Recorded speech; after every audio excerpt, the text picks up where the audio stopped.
ബേസിലെ കൂടെ ഉണ്ടായിരുന്ന ആള് ഡയറക്ടർ ആവുന്നു. ആ ഒരു കൂട്ടുകെട്ടിൽ തന്നെ ഒരു സിനിമ വിരിയുകയാണെന്ന് എനിക്ക് തോന്നി. അതെ, ഇത് ബേസിലേട്ടൻ്റെ ശിഷ്യനാണ് ശിവപ്രസാദ്. പിന്നെ രാജേഷനുമായിട്ട് പണ്ടുതൊട്ടേ അവര് പരിചയക്കാരാണ്. പിന്നെ ഞാനാണ് പിന്നെ ഏറ്റവും അവസാനം കയറിയ ആള്. ഞങ്ങൾ ഒരു പരസ്യത്തിനകത്ത് ഒരുമിച്ച് ഞാൻ അതിനകത്ത് അഭിനയിച്ചിട്ടുണ്ടായിരുന്നു. അന്ന് അതിന്റെ അസോസിയേറ്റ് ആയിരുന്നു. അങ്ങനെയാണ് ഞാനും ശിവപ്രസാദും തമ്മിലൊന്നൊരു കണക്ഷൻ ഉണ്ടാകുന്നത്. പിന്നെ ഞങ്ങൾ ഇടയ്ക്കിടയ്ക്ക് വിളിച്ച് കഥകളെ പറ്റി അങ്ങനെ ഉണ്ടായ ഒരു കഥയാണ് മരണമാസം. പക്ഷേ ഈ കഥ പെട്ടെന്ന് ഉണ്ടാകും, പെട്ടെന്ന് ഷൂട്ട് ചെയ്യുകയും ചെയ്തു എന്നുള്ളതാണ് എനിക്ക് തോന്നുന്നത്. അല്ല, പെട്ടെന്നാണ് ഒരു പൂജ നടക്കുന്നു, ഷൂട്ട് ചെയ്യുന്നു. ഈ പറഞ്ഞ ഈ മഴയുടെ പ്രശ്നമൊന്നും ഇതിനു മുമ്പ് ഷൂട്ട് കഴിഞ്ഞ് സിനിമ റിലീസ് കഴിഞ്ഞാണെന്ന് എനിക്ക് തോന്നുന്നത്. ആ ഒരു തടസ്സം അത് മാത്രം നിന്നെന്ന് എനിക്ക് തോന്നുന്നു. അല്ലെങ്കിൽ ജനുവരിയിലൊക്കെ റിലീസ് പ്ലാൻ ചെയ്തിരുന്നല്ല, അങ്ങനെ എന്തോ പ്ലാനിങ് ഉണ്ടായിരുന്നു തോന്നുന്നു അല്ലേ? ഇതിലെങ്ങനെയാണ്? ഞാൻ ട്രെയിലർ കണ്ട് കുറെ ഡയലോഗ് ഉണ്ട്. മറ്റേ മൊയലിറച്ചിയൊക്കെ കൊടുക്കുന്നുണ്ട്.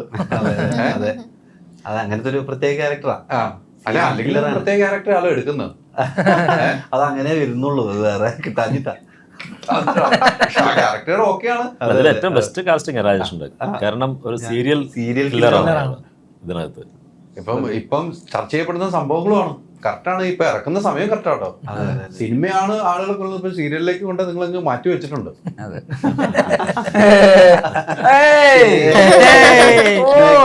അത് നമ്മളെല്ലാരും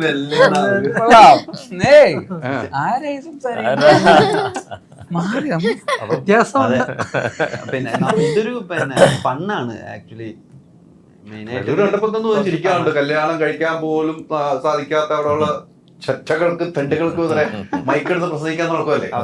കല്യാണം കഴിക്കാൻ പറ്റാത്തതിന്റെ ബുദ്ധിമുട്ട് അനുഭവിക്കുന്നത് അല്ലേ? വല്ലാത്തൊരു അവസ്ഥ. 2 അല്ല 22 പോയി.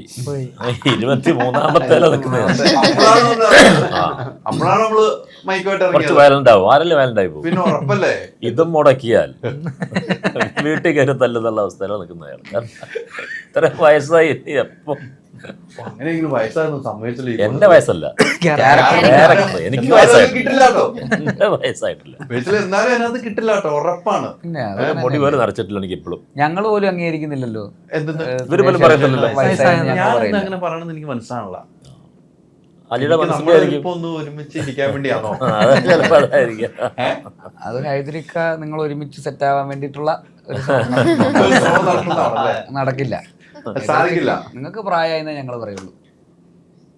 ഇവരാരും പറയില്ല. ചോദിക്കും എനിക്ക് പ്രായം, എനിക്ക് പ്രായം പറയില്ല. ഞാൻ തിരിച്ചു പിടിക്കുന്നില്ല. പൂക്കിയാണ്. പുതിയ പേരാണ് ഇട്ടാണല്ലേ? ഈ സെറ്റിലുണ്ടായ പേരാണോ? അല്ലല്ല, അത് അപ്പം അറിയത്തില്ല. സെറ്റിലുണ്ടായ പേരാണ്. അത് പൂക്കി എന്ന് വെച്ച് കഴിഞ്ഞാൽ അത് അങ്ങനല്ല, അത് മറ്റൊരു വേൾഡാണ്. അല്ല, അത് എനിക്ക് കിട്ടുന്നില്ല എന്ന് പറഞ്ഞു. അത് പൂക്കി എന്ന് പറഞ്ഞു കഴിഞ്ഞാൽ ക്യൂട്ടി, ചുക്കുടു എന്നൊക്കെ പറയുന്നത്. അതാണ് എനിക്ക് ഇഷ്ടപ്പെട്ടു. അങ്ങനെയുള്ള ഒരു വിളിയാണല്ലേ രാജേഷ് പറഞ്ഞാൽ. ഈ നേരത്തെ ഞാൻ പറഞ്ഞു വെച്ചെന്ന് തുടങ്ങാം. വെറൈറ്റി കഥാപാത്രങ്ങൾ എല്ലാ സിനിമയിലും നോക്കുമ്പോൾ വെറൈറ്റി കഥാപാത്രം കിട്ടുന്നുണ്ട്. അത് കൈയടി വാങ്ങുന്ന സിനിമകളാണ്. ഒരു നമ്മളെ തേടി വന്ന കഥാപാത്രങ്ങൾ ഇങ്ങനെ ആളുകളെ ചിരിപ്പിക്കുക എന്ന ലക്ഷ്യത്തോടു കൂടി തന്നെയാണ് വരുന്നത് എനിക്ക് തോന്നുന്നു. അത്തരം കഥാപാത്രങ്ങൾ വരുമ്പോൾ എങ്ങനെയാണ് തോന്നുന്നത്? അതെ, ഇപ്പൊ ഇതില് ചെറിയ രീതിയിൽ അതിന് ചിലപ്പോ മാറ്റം ഉണ്ടാവാം. കുറച്ച് ഇതുവരെ സ്ഥിരം ചെയ്തുകൊണ്ടിരിക്കുന്ന പോലെ തമാശ മാത്രമുള്ള ഒരു ക്യാരക്ടർ അല്ല, ചെറിയൊരു വ്യത്യാസമൊക്കെ. എന്നാൽ തമാശയുണ്ട്, നല്ലോണം തമാശ ഉണ്ട്. അങ്ങനത്തെ ഒരു ക്യാരക്ടറാണ്. അപ്പൊ അത് എന്താ, തമാശ ചെയ്യാൻ എനിക്ക് ഭയങ്കര ഇഷ്ടമാണ്. എനിക്ക് കോമഡി പെർഫോം ചെയ്യാൻ ഭയങ്കര ഇഷ്ടമാണ്. അപ്പൊ അങ്ങനത്തെ ക്യാരക്ടർ വരുമ്പോൾ ചാടി വീഴും അതിലേക്ക്. ഇത് പിന്നെ എന്തെങ്കിലും വേറെ നമ്മളെ കൊണ്ട് ഇങ്ങനത്തെയൊക്കെ ചെയ്യിക്കാന്ന് ആൾക്കാർക്ക് തോന്നണമല്ലോ. അങ്ങനത്തെ എന്തെങ്കിലും കിട്ടിക്കഴിഞ്ഞാൽ അങ്ങനെയും ചെയ്യാം എന്നുണ്ട്. ഇനിയിപ്പോൾ അടുത്ത സിനിമയിൽ തമാശ ഇല്ലാത്തൊരു ക്യാരക്ടറാണ് ഇനി ഉള്ള എല്ലാം മാറി മാറി പിടിക്കണമെന്ന് അല്ല, അങ്ങനെ അത്യാവശ്യത്തിന് വരുമ്പോൾ അങ്ങനെ തേടി അങ്ങനെ വരുമ്പോൾ കിട്ടുന്നു. വാട്സാപ്പ് വഴി ഇംഗ്ലീഷ് പഠിക്കാൻ ഇംഗ്ലീഷ് കഫേ ഉള്ളപ്പോൾ ഇംഗ്ലീഷ് ഒരു വിഷയമേ അല്ല. English cafe, we present you the perfect English.